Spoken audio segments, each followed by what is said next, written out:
Viewers, welcome back to our channel.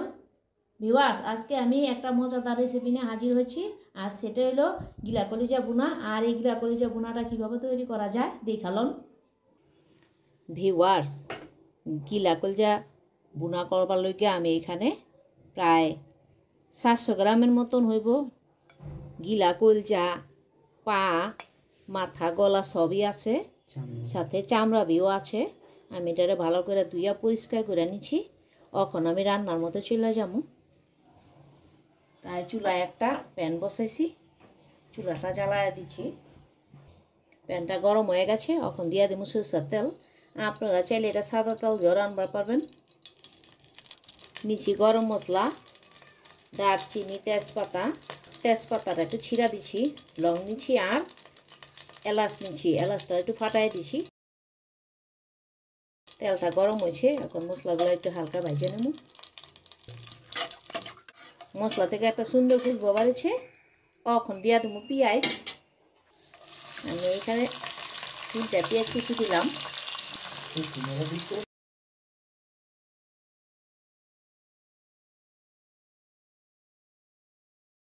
পেঁয়াজটা একটু ভাজে লমো।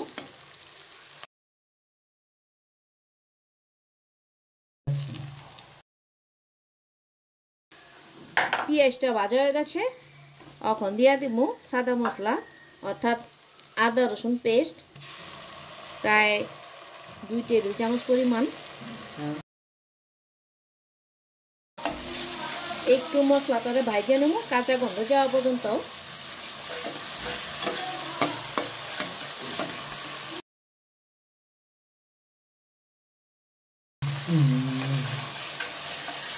আদা রসুন ভাজা হয়ে গেছে, এখন দিয়া দেবো 2টা চামচ হলুদ গুঁড়া, 2টা চামচ মরিচ গুঁড়া, এটা একটু বেশি আছে।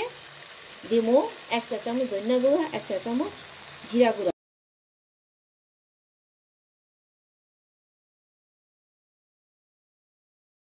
দিয়া দেবো একটু পানি।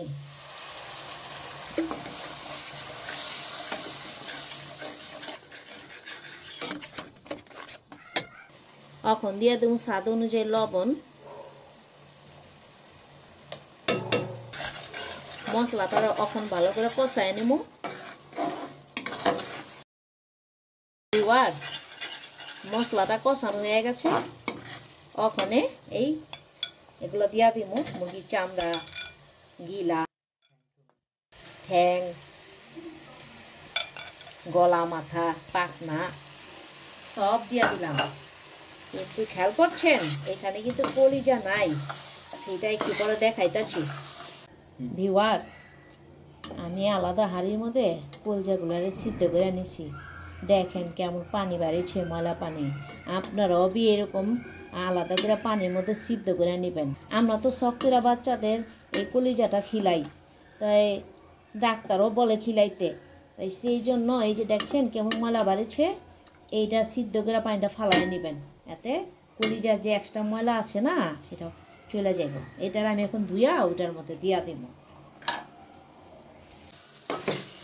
আর ভিউয়ার্স, এই খাবারটা একটু ঝাল ঝাল হলে মজা লাগে, তাই একটু মশলা আমি একটু বেশি দিচ্ছি। বেশি না, আমার মনে ঠিক আছে। আলুতে মনে আবার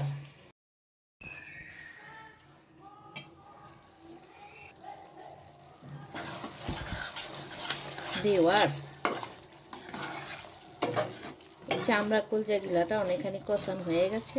অবশ্যই এখানে কলিজা নাই, এই দিয়া দিতেছি এই সিদ্ধ করা কলিজাটা।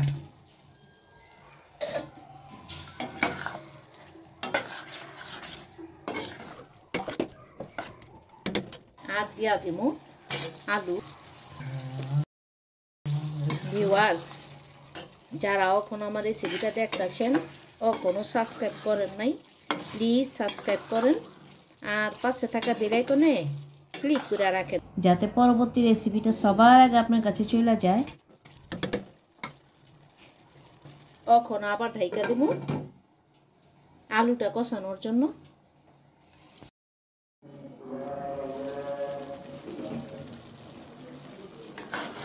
সব কিছু কষানো হয়ে গেছে,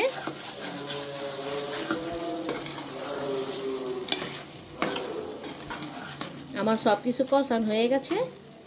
এখন দিয়া দেবো পানি। আমি দিতেছি গরম পানি, আপনি দিবা।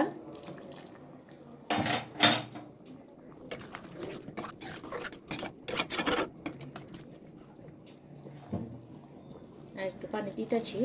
এখন সম্পূর্ণ রান্নাটা সাইডা নেবো, রাইকা দিলাম।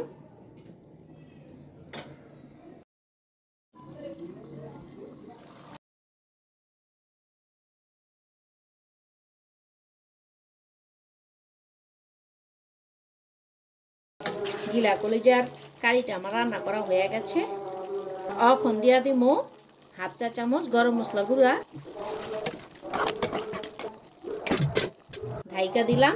আর 2-1 মিনিট রাইখা নামায় পরিবেশন করে নেব। তৈরি হয়ে গেল মজাদার গিলা কলিজা।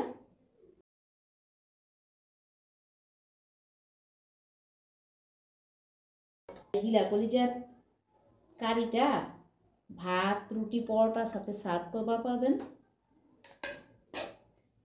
চাইলে মুড়ি দিয়েও পারবেন, চিতই পিঠা দিয়েও খাবার পারবেন, ভালোই লাগে।